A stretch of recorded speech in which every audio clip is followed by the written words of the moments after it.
So we're at the garden and we're going to do a little spring update tour. So first, can you tell us a little bit about the history of the garden so far and what you've done? So this is the 4th year. We're going into the 4th season. And it's a garden in permaculture so far. What's permaculture, for those who don't know? Permaculture stands for permanent agriculture. It's a little bit deeper than that, but permaculture is a philosophy based in science where we are trying to mimic the cycles of nature, mimic the patterns of nature, and follow nature in our growing patterns. It's also meant to bring people together. So it's not just agriculture. It's about food security. It's about the long term. So there's 3 principles in permaculture: people care, earth care, and future care. And so we take all of that into account. So we're trying to grow food that's deeply nutritious and with good intentional purposes for the future. So let's start with maybe this bed here. You've got different things. There's things that are planted. There's a few trees. So what trees do you have in here? This is a cherry tree. It's still pretty young. Some of these trees we've planted over the course of 4 years. So we have some smaller ones, some bigger ones. This is a cherry tree, and this one over here is a pear tree. I think we've had both of them in the garden. This is the 2nd year I think we've had them growing in the garden. Yeah. And it's nice to add some fruit trees in. You got a rose bush here? Yeah, that one came from our old garden, so it was a donation.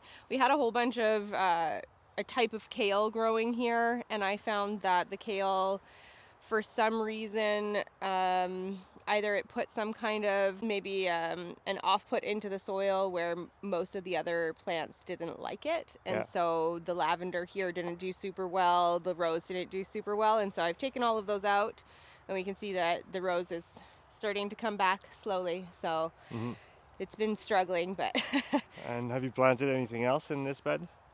So some of these things are from last year. We have some leeks, the comfrey that's over there, which is a great chop and drop for fertilizer. Those are all things that came up last year. I've planted onions and lettuce already for this season, but I tend at the end of the season to take any of the seeds from, say, lettuce or radish or flowers that are growing, and I sprinkle them throughout the garden. So actually, if we come over here, we can start to see the lettuce that I've planted here popping up in its row. But if we look a little bit further, for example, over here, we have a whole bunch of volunteers from those seeds. Avery, if you want to come in here, mind where you step, you can see all of the little seeds of lettuce that are popping up here, and over here that are popping up from those seeds that I just sprinkled over the soil last year. And so I don't really mind. I think there's a whole bunch of leeks and lettuce too that are growing in there that didn't grow last year. Yeah. And so sometimes I don't like to plant in rows because we want to try and intermingle our plants. And so by doing this, it helps to build the most robust plant or grow the most robust plant possible based on the season. So if I was to keep the seeds from this, I know that it's going to grow in drier weather because we're having a drier year, and I can keep those seeds for specific periods if it's super hot, if it's super cold. And it gives me a really vital plant seed at the end. Can you tell us about those here? Was it raspberries? The raspberries, yeah. So these raspberries, like we said, came from our old garden as well. And we planted them in the garden to have a nice barrier, let's say. So it's like a natural kind of fence, right? Yeah, exactly. And so these are ever-bearing raspberries, so they will produce fruit in June, September, and we've had raspberries as late as December often. Okay. Is it typical to have them this late? Normally not. No, I would say the last harvest would be somewhere around October, maybe November for an ever-bearing variety. What's really interesting is that we cut them all back, which is not what you're supposed to do. We had never done that before, but based on somebody else's advice, we did that. And so our production last year was not as good. Normally you would leave because each of these plants will push a new stem each year, and that's the stem that's going to produce the year after. Yeah. And so we made the mistake. So these are coming back from last year. I think this year we're going to have a crazy production. And yeah, you guys made a nice kind of structure around it. That's right. That's new this year. We had not had a structure around it, and the plants were falling over often, and so it's really nice to have a really sturdy structure. Well, I'm gonna autofocus on me.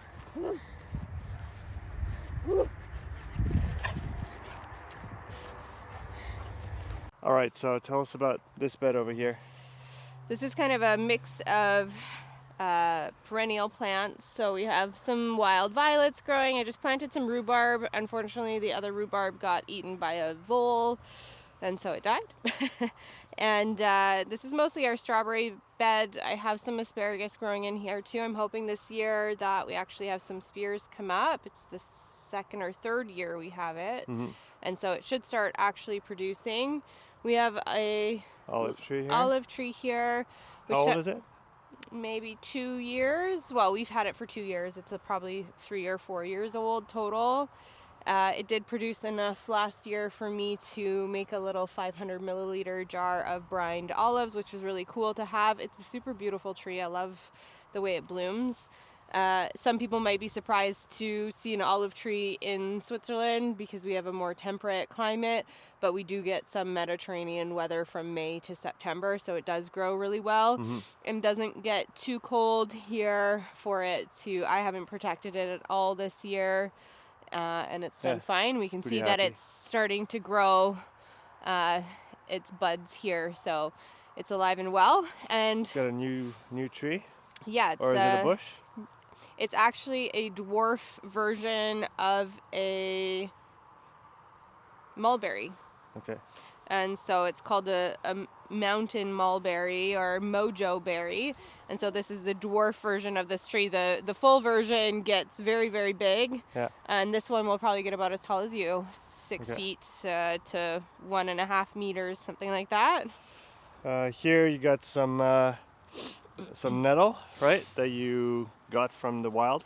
Yeah, so there's actually what I've been trying to do this year, well, last year, is adding in things that we would find out in the wild because I do a lot of foraging classes. And so I've planted wild rose and stinging nettle. And over there, like I said, we have wild violets and some wild garlic as well, or ramps, and depending on where you are in the world. And so it's really cool to see these actually coming up. The nettle is spreading like crazy. Yeah. But it's not only something we can eat, but also can be used as a fertilizer or pest deterrent in biodynamic practices as well. Yeah. Super rich in nutrients for the garden and for us. Let's pass to the middle of the garden maybe. Go this way. So why is there so much hay everywhere? So we use the hay to help block the weeds out in the paths. We can see here we haven't gotten around to digging up the grass that's actually growing from the hay, but it also is used to add lignin, which is a woody material to the soil, so helping the soil be a little bit more fungal and not bacterial dominant.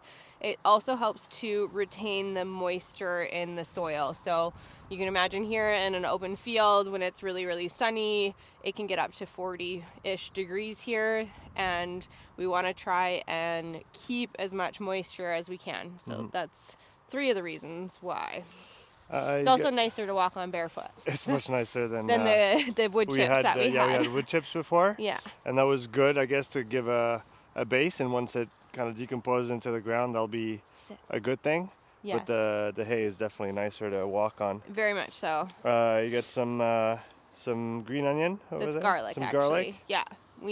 We're making a joke that this year I'm a garlic farmer and nothing else because we have so many patches of garlic that are just popping up everywhere. Yeah. Garlic's really fun. A lot of people probably think that you plant it and you have to keep planting it, but my experience is that once you plant it once, it's just going to keep coming back every single year and prolifically. I'll show you over in the other bed where the garlic has just gone crazy. Okay, here you got a nice blackberry bush. Yeah, so we are trying to mimic the same thing that we're doing with the raspberries on the other side. So this was our main bush, And along the edges here, we have about 6 other plants, and I think this year they're actually going to take. We can see our other one that was from last year. It's starting to really get going.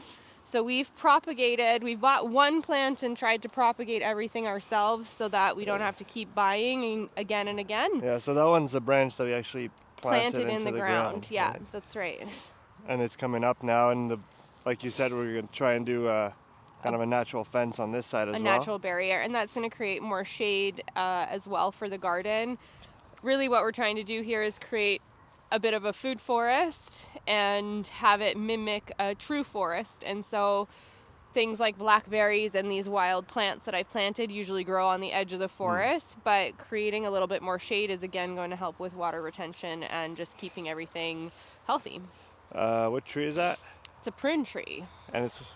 This is a wild tree, and it's the biggest one in the garden. So and we only point, planted that one 2 years ago. It has really taken off. It is happy where it is. Yeah, for sure. It's got some buds. Yeah, it's definitely going to. It already produced fruit last year, and we planted it last February. It produced 5 or 6 fruits, and so I think this year we're going to have a load on there. Nice. Yeah. Behind you is the Josta berry. Yeah. So it's the mix of 2 plants, right? Yeah, it's a cassis mixed with a gooseberry.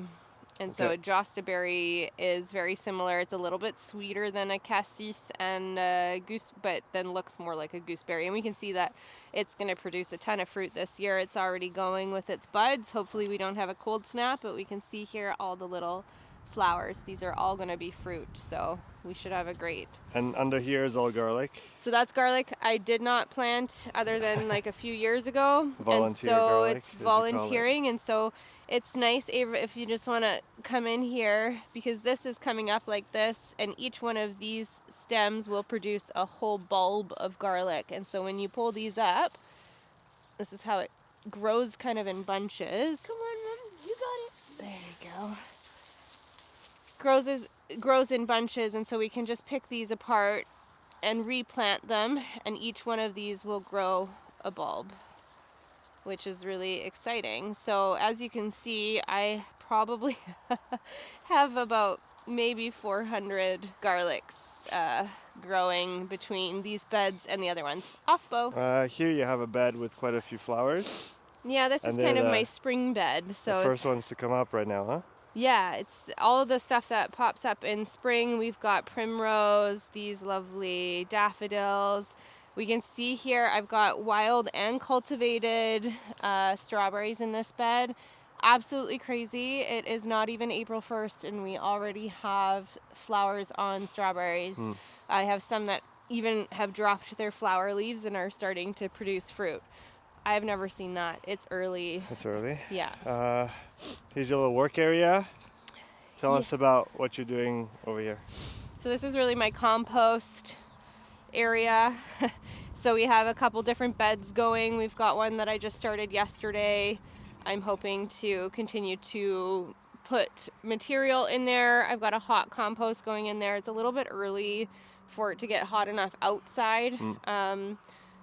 The only source of manure that we have at the moment are our rabbits, and so the compost doesn't get hot enough to really break down without some more heat. And so by putting it in this green bin here, we're going to hopefully turn it into compost a lot faster than if we just left it in the pile here. Then we got this little area here. What's this one? Bocum? Those are cassis. So again, this cassis came from our old garden, and these other babies that we can see next to it, 1, 2, 3, 4, are propagations that we have from this one. Yeah, that we've created from this one. And people think propagation's really difficult, but if you just take in, let's say late winter, you just trim off one of these branches, plunk it in the ground, you're gonna get another plant from it. Behind you, there's a fig tree. Probably my favorite tree of the garden. Yeah, this one seems to be, I think, all of ours, our favorite. It produces crazy figs, the size of our hand, and super sweet. Yeah. It's definitely not the same as buying a fig from the store. Yeah. That's for sure. And it's got some fresh canes coming up from the middle, which, from what Adam has said, that's a good thing, right? That's the new ones coming up. Yeah. This one It's- grows a little bit differently than your average tree. Normally, with a cultivated fruit tree, you want a center pillar, depending on the type of tree, Yeah. and then in a kind of goblet shape, typically. And this tree, I think, grows a little bit more like a bush in the sense that it's going to produce new stems coming up from the ground, and that's what you want to keep. So here we got the pergola that we built 2-3 years ago, Yeah. and we just added this greenhouse. Yeah, let's that we just built take a recently. quick peek in there. We were having a bit of an issue trying to grow little seedlings in our house and then transport them here, and so we've started a little seedling place. We're a little bit behind, but also a little bit on time, so we're slowly... I like to experiment in the sense that sometimes it's easier, and I find that the plants do better when they're direct sown in the soil. Yeah. Obviously, tomatoes and eggplant and those sorts of things prefer to be started in somewhere warm. Yeah. And so those are the ones that I'm focused on. But like I said, there's volunteer lettuce out there, and there's some lettuce that we planted in here, and the lettuce that was direct sowed is coming up faster than what's in here. And so I think depending on the season, if we had started this lettuce in January, I think we'd be ahead. But because we Right. started in March, we're actually behind Yeah. because it's happy out here. And to finish the tour, we got. Did you move this? I the did, Kiwi? so- that's kiwi. That's a female, right? Bo. Yeah, that's the female, and we actually moved the male over here. I think it was a little bit too hot for it over on the other side. Okay. Also, we just added a table grape into the garden, which we have been wanting for a really long time. Yeah. And so that's the ideal. This needs full sun. And so I moved the grape over there, or I put the grape over there and moved the male kiwi here to Yeah. have a little bit more shade underneath this quince tree. Okay, nice. Yeah. To finish off, what are you the most excited about for this year in the garden? Every year is a little bit different. Things evolve. What are you excited about? I think for me, the piece that I'm the most excited about is this is our 4th year going in. All of the structures and soil building and all of those things were really advanced now, whereas that was kind of our main focus. There wasn't a lot of life in the soil here when we first moved the garden here, and so we've worked really hard over the last few years to build that up. We can start seeing the mycelium, lots of worms, lots of life, things that we've never seen in here. Last year we had some lizards and some other things. I think what I'm most excited about is that things are reseeding themselves and coming back on their own without having to put much input in, and that's what's exciting about permaculture is maybe it takes a lot of work up front, but then when we get to it, what was I trying to say?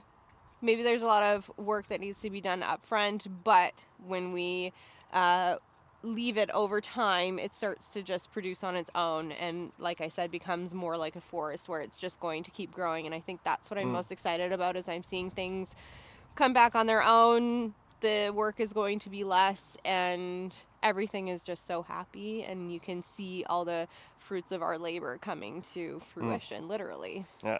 Yeah. That's awesome. Yeah. Thanks for this little tour. Thanks for watching Thanks this for video. watching. Make sure you subscribe to the channel. And if you have any comments or questions, make sure you post them under this video, and we'll see you in the next one. Nice, get out. No. Boom. Nice. French?